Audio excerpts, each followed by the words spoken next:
Well, believe it or not, we're already more than halfway through January, and that means most people have already given up on their New Year's resolutions. Well, today, Christina Daves, she's the host of Living Ageless and Bold podcast, joins us to talk about why resolutions fail and the small, realistic habits that actually help people succeed long-term. And that's the goal, right? Long-term change. Right, exactly. Yes, and you say 91% are done right now. That's it. They're 2 weeks done. in, we're done. We're not doing it. So why is that?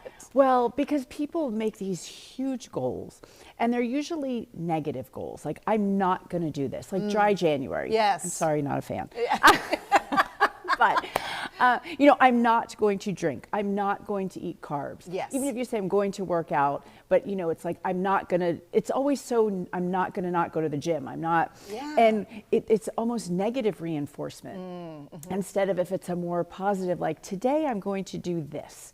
Like just small little bite-sized things that you can actually accomplish.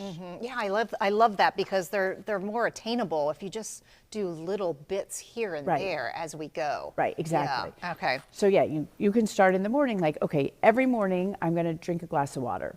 And if you miss tomorrow morning, it's okay. Yeah, Do it the next day. Yeah. This is one of my favorites. So, people say, oh, I'm going to declutter and organize in January. Well, I know how my cabinets and drawers are. Yeah. But if you take one a weekend, like I'm going to take the kitchen junk drawer and I'm going to buy organizers, I'm going to organize it. And then next weekend, I'm going to go in my daughter's closet and clean out, clothes that don't fit anymore. If you do that, and then if you miss a weekend, okay, you've got 50 weekends left. Yeah, absolutely, right. It's not all a bust. Right. And just to give up. Exactly. For sure. And I want to share the greatest story because I just got an email from her today. Yes. So on the podcast, I interviewed Lynn Dunn, who's the general manager of the Indiana Fever. Caitlin Clark. Yes, Everybody. Okay, so absolutely. she drafted her. And when I interviewed her, she's 78 years old. And she said she was not healthy. She was overweight. And she said, I started walking 5 minutes a day. And then when I had interviewed her, she was up to 40 minutes a day. So we were emailing today and I said, how is everything? She said, I have the most exciting news. She said, I'm going to be 79 in May. I'm now doing Pilates twice a week.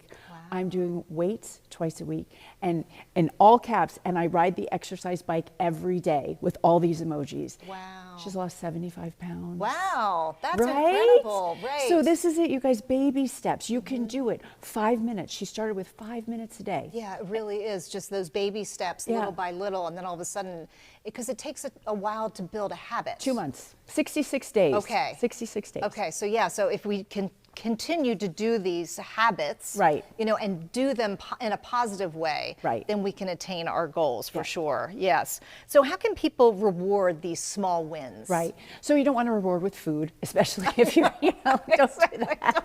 Don't go out for ice cream. Right. Because you went to the gym for two Exactly. 2 days. That's not going to work out too well. But they're just little things like take a hot bath.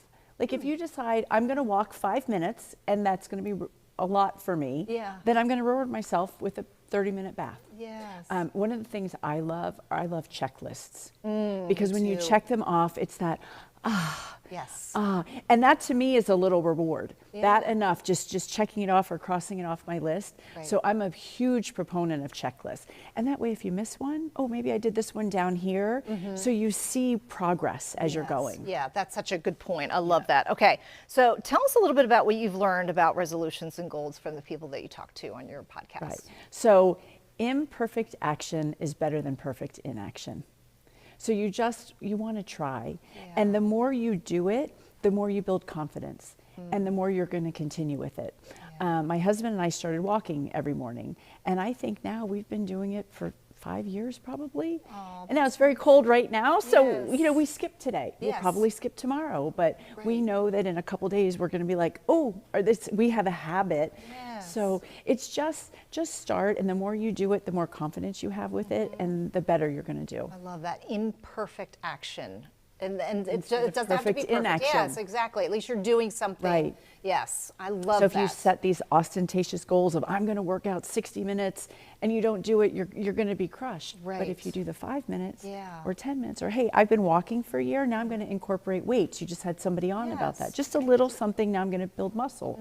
And like I said, Lynn, I was so excited to see that. Yeah, that's really Isn't that a great story? Yeah, right, exactly. Because you know, sometimes we just do little baby steps and then all of a sudden we really enjoy it. And I was just going to say, and you start to feel better, you get the endorphins, and you're it's like, well, I like this. Look at me, I'm doing this. I know it. Okay, so we can get your podcast online. There it is. There's the information. Of course, follow her on Instagram and TikTok and all the socials. And of course, we'll have the links over on our website as well. Thank you so much for being here. And these are great